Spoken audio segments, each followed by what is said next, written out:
एक हाथ से सोल्जर को सल्यूट और दूसरे हाथ से इनकम टैक्स का नोटिस नहीं दे सकता, इसे विड्रॉ करना चाहिए and restore full income tax exemption on disabled pension for all army personnel. Sir, remove tax on disability pension on armed forces. Sir, एक सैनिक जब बॉर्डर पर गोली खाता है तो या तो वो शहीद हो जाता है या यदि वो बच जाता है तो उसके शरीर का कोई अंग वो खो देता है, डिसेबल हो जाता है। इसके चलते सरकार उसे डिसेबिलिटी पेंशन देती है। ये कोई एहसान नहीं है, ये इनाम नहीं है, ये मुआवजा है, क्योंकि उसने देश की रक्षा करते हुए अपना एक अंग खो दिया, अपनी एक चीज अपनी जीवन अब वो एक रिड्यूस्ड क्वालिटी ऑफ लाइफ जिएगा। लेकिन विडंबना है कि आज हम इस डिसेबिलिटी पेंशन पर भी इनकम टैक्स लगाने जा रहे हैं। इस यूनियन बजट 2026 में फाइनेंस मिनिस्टर ने tax exemption on disability pension को विड्रॉ किया है और 1922 से डिसेबल पेंशन आर्म्ड फोर्सेस को जो दी जा रही थी उस पर कोई इनकम टैक्स नहीं था। पहली बार 1922 से लेके आज तक कोई इनकम टैक्स नहीं लगा, लेकिन अब हम उस पर इनकम टैक्स लगाने जा रहे हैं, जो कि ठीक नहीं है। मैं आपको एक उदाहरण के माध्यम से समझाना चाहूंगा। एक सोल्जर जो 20 साल का जब था, उसने भारतीय फौज को ज्वाइन किया। 25 साल सर्विस करने के बाद एक्सट्रीम कंडीशंस में उसने दिवाली बंकर में मनाई, ईद बॉर्डर पे मनाई, क्रिसमस के दौरान पेट्रोलिंग करी, अपने बच्चों के बर्थडे, अपनी मैरिज एनिवर्सरी, सुख दुख के मौके सब मिस किए।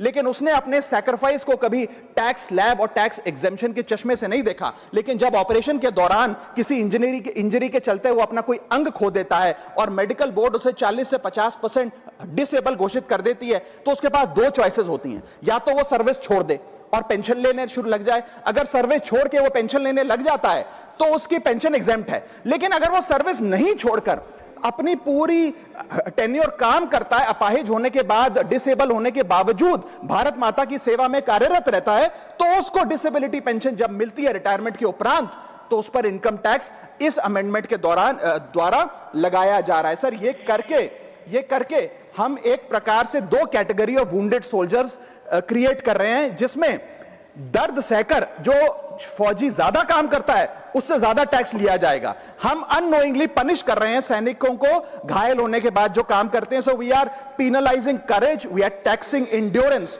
मैं कहना चाहता हूं sir, when the wound is same, service is same, sacrifice is same, tax treatment अलग अलग नहीं होना चाहिए। डिसेबिलिटी पेंशन कोई विंडफॉल गेन नहीं है, कोई बोनस नहीं है, कोई प्रिविलेज नहीं है। अगर भारत माता की सेवा में उस सैनिक ने अपना कोई अंग खो दिया, उसको टैक्स मान के और उसकी डिसेबिलिटी पेंशन को अतिरिक्त इनकम मान के उस पर टैक्स नहीं लगना चाहिए। You can tax income, you can tax profit, but you cannot tax a soldiers sacrifice. Sir, मैं बस यही कहना चाहूंगा कि ये ग्रेटफुल नेशन एक हाथ से